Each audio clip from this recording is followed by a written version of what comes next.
good, wasn't it?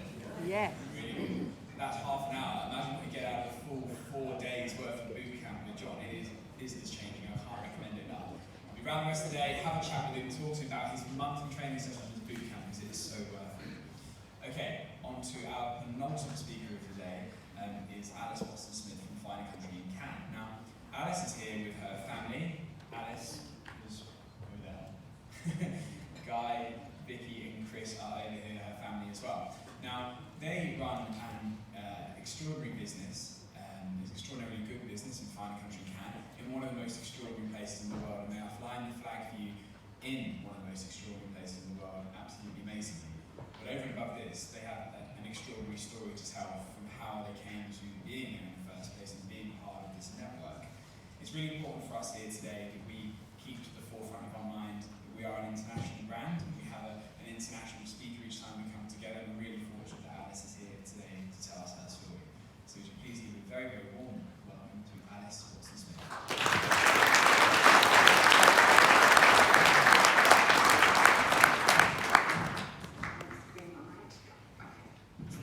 Right. Good afternoon, everyone, and thank you very much, David. Mid-December of last year, David called me and asked me if I would do a speech here today at the conference to represent the international offices, as David said. And no was my immediate thought, absolutely not. But I'm not very good at saying no. So I told David I would think about it, which led to 2 weeks of heart palpitations as I did think about it. But something kept me from saying no. So then on the morning of New Year's Eve of last year, I went for a long walk on the beach. For those of you that don't know me, and David's just done an introduction, but my name is Alice, and along with my husband Chris and my parents Guy and Vicky, who are here with me today, we run the French Riviera office. And I'm grateful for it every single day. I walk as often as possible on the beach in Cannes, get some nice fresh sea air, and at the same time listen to podcasts. So on that morning, 31st of December 2019, I was listening to one such podcast when a quote struck me. It's called "The Man in the Arena" by President Theodore Roosevelt. It is not the critic who counts, not the man who points out how the strong man stumbles, or where the doer of deeds could have done them better. The credit belongs to the man who is actually in the arena, whose face is marred by dust and sweat and blood, who strives valiantly, who errs, who comes short again and again, because there is no error without effort and shortcoming, but who does actually strive to do the deeds, who knows great enthusiasms, great devotions, who spends himself in a worthy cause, who at the best, in the end, knows the triumph of high achievement, and who at the worst, if he fails, at least he fails while daring greatly, so that his place shall never be with those cold and timid souls who neither know victory nor defeat. We're all looking for some kind of message on New Year's Eve, and this was clearly mine. And so I decided to dare greatly and wrote to David to say yes. But Roosevelt's words didn't just give me that final push to get up here today. His words resonated more as I realized how fitting they are for my career thus far, but actually also for our industry as a whole. How many times have you knocked on a door, only to be turned away, sometimes with a few less than polite expletives? How many times have you had that sale that seemed so sure fall through at the last minute? As real estate agents, we're in the arena every single day. There's nothing 9 to 5 about what we do. to go with it. For us, being in the arena is the only way. I fell into real estate at 21. I went home to Cape Town for Christmas after a year in London. It was summer in Cape Town, winter in London, and I simply did not get on my return flight. I think you can probably understand why. Rewind a few years from that, and as a family, we were forced to leave Zimbabwe when I was 15. We were tobacco and crop farmers in what was known as the breadbasket of Africa. And it was truly a beautiful country in which to live and to be brought up. Zimbabwe is a small landlocked country just north of South Africa. And to set the scene a little bit for you, give you a little bit of history, it had been Southern Rhodesia under British rule until 1965, then became Rhodesia under Ian Smith's rebel regime, and then finally Zimbabwe under Robert Mugabe after a long and grueling bush war that lasted 8 years, from 1972 to 1980. In 1980, at Lancaster House, just 1 mile from where we are here today, a peace agreement was reached, and Robert Mugabe became the leader of the latest African country to gain independence. The war was over, and the catchword on most people's lips was reconciliation. People yearned for peace and prosperity after the long and horrid bush war. Those were the good years after the war ended. Wonderful even. And they were years in which my brother and I were born and did most of our schooling. From 1980 to 2000, Mugabe was bound by the Lancaster House agreements, but they had a 20-year lifespan. The nightmare was to come from 2000 onwards. In 2000, an unrigged referendum was held on proposed alterations to the Constitution, aimed at giving more power to the president, i.e. Robert Mugabe, and it came as an unbearable shock to him and his ruling party when the results showed that they did not have majority support. From this day, Mugabe's focus shifted to retaining power at any cost, and his dictatorship began in earnest. The commercial farmers in Zimbabwe made up a minute fraction of the population, but were perceived to be key supporters of Mugabe's opposition. The impression was that they could influence their large labor forces as well as the surrounding rural communities who were potentially the government's main support base. They were therefore punished by vindictive and brutal attacks, and they were driven from their farms so that they could no longer make a meaningful contribution to the opposition.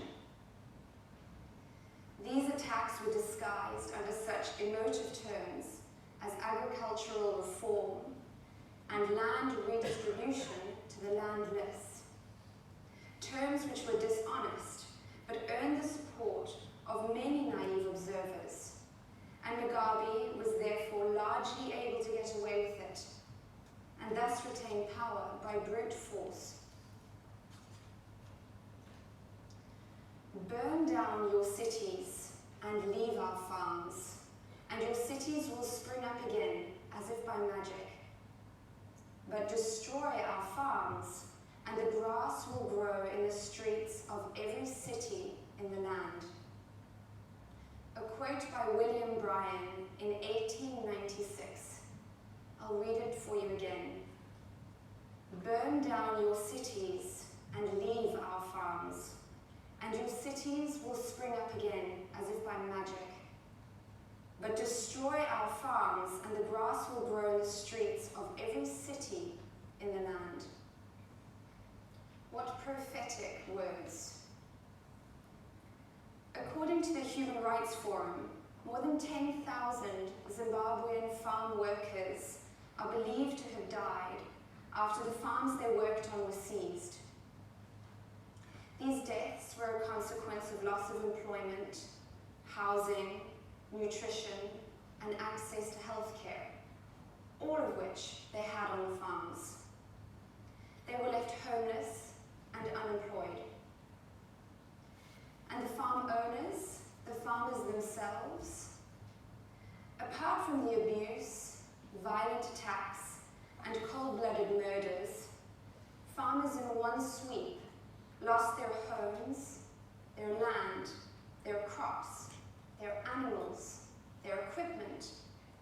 They had their businesses, which had been built up over generations, closed down, and their livelihoods terminated, never to receive compensation. Through all of this, there was no one to whom the farmers and the farm workers could turn to for help. There was no public protest on their behalf. There was no recourse to law, as the law was no longer applied, and court rulings were ignored. The police and army were usually fully aware of what was happening, often supporting or even participating in the violence. The United Nations had ranked Zimbabwe first in the world in terms of yields of maize, wheat, soybeans, groundnuts, and cotton combined. But the farm invasions meant that agricultural production plummeted, and subsequently, the breadbasket of Africa perished. We were farmers, and in 2001, Zimbabwe's top army general forcibly and violently took our farm. We were given a few short hours to pack our suitcases, nothing more, and leave. The 300 families living, working, and schooling their children on our farm also lost their livelihoods in those few, same, short hours. We were forced to leave everything behind and quite literally crossed the border into South Africa at 5 a.m. on December the 21st, 2001, with the clothes on our backs and the car boot packed with what few personal items we could carry, photo albums, that kind of thing, not to return for another 18 years. Everything my parents and my grandparents had ever worked for, not to mention our friendships, our family, our schools, our lives as we knew them, we had to leave it all behind. My dad was 51 at the time, and my mum in her early 40s. With 2 children still in school, they had to find a new way to earn a living and to start again. They both happened to speak some French, and so quite quickly focused on France, and then specifically on Cannes, where we are today, which offered property investment opportunities and interesting rental returns for the Congress and Sommeliers. And so their new lives began in real estate, from crop farmers in Zimbabwe to real estate agents in France. Quite a difference.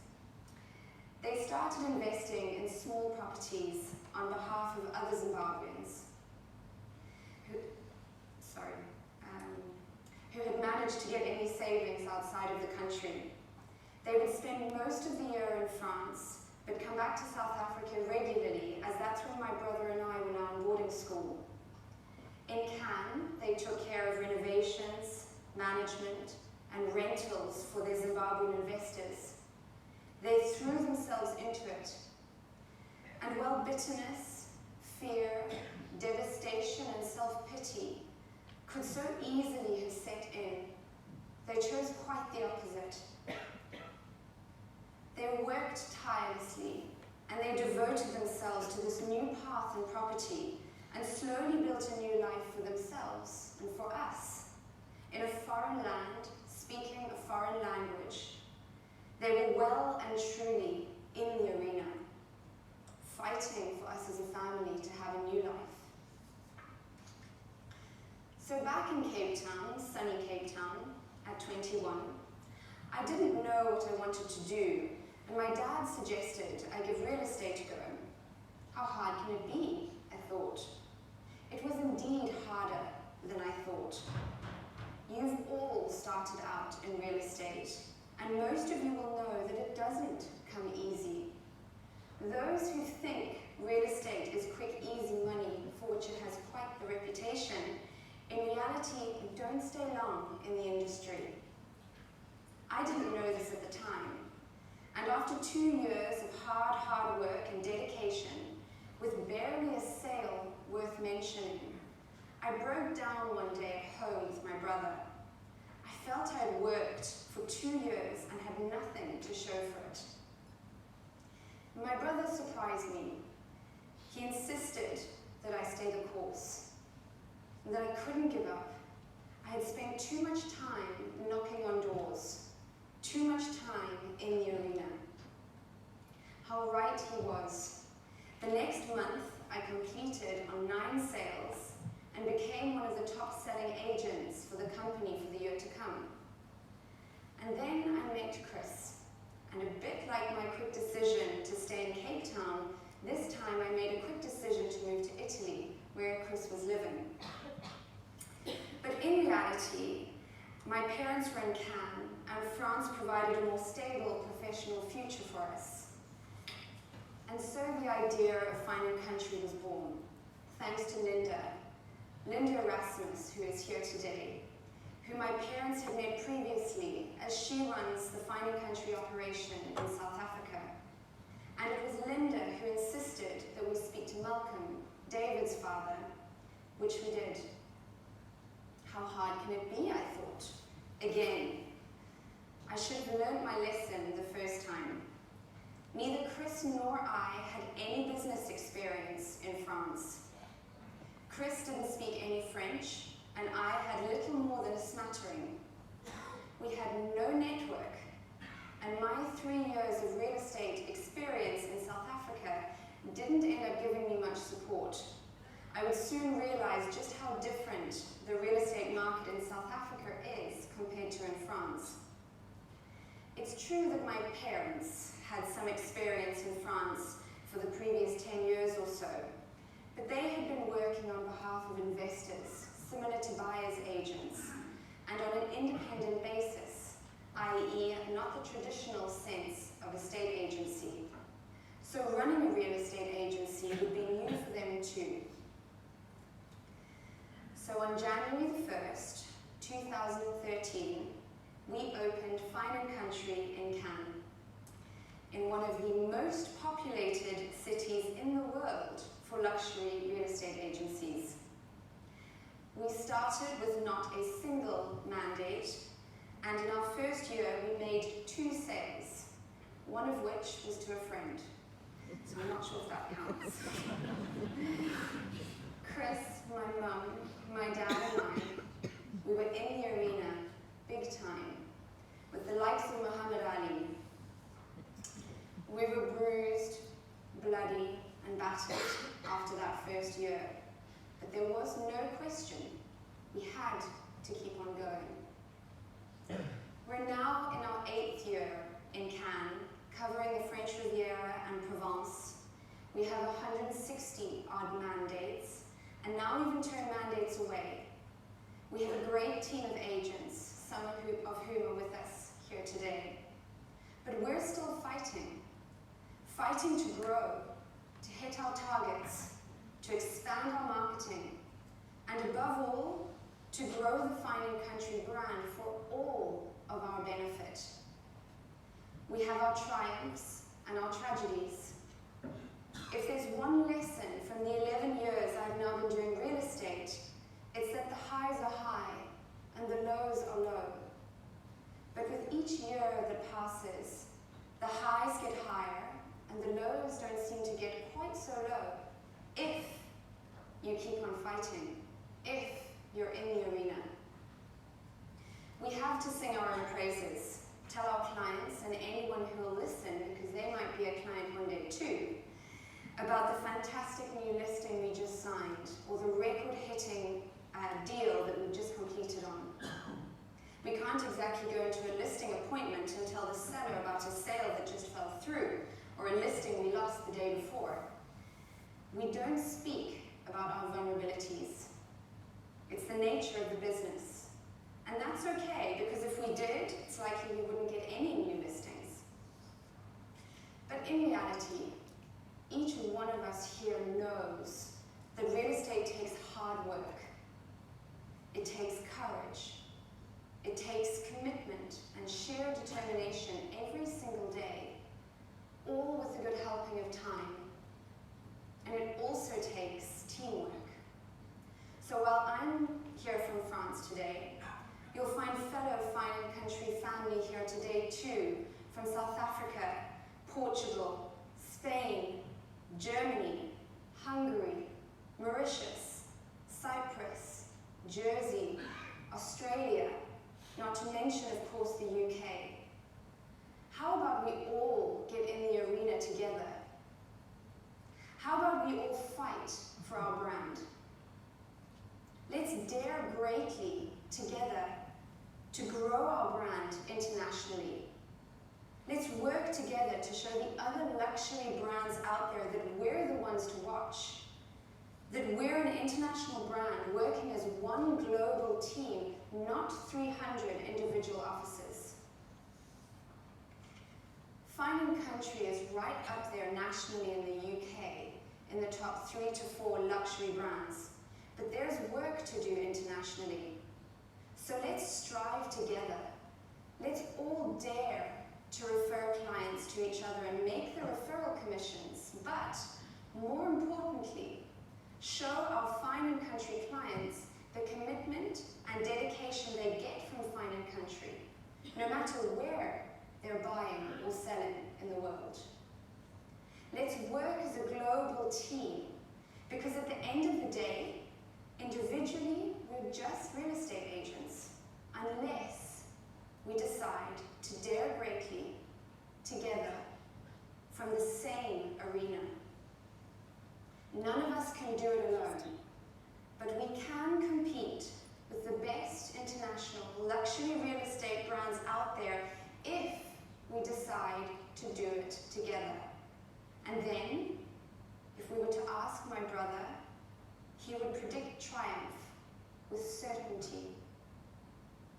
I wish you all faces marred with dust and sweat and blood, knowing that you are striving valiantly in 2020, knowing that you are daring greatly in 2020 for yourself and also for our brand, Fine and Country.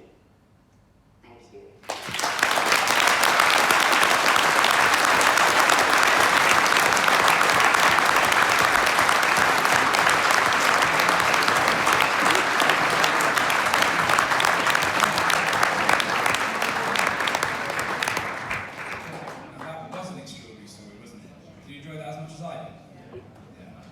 President.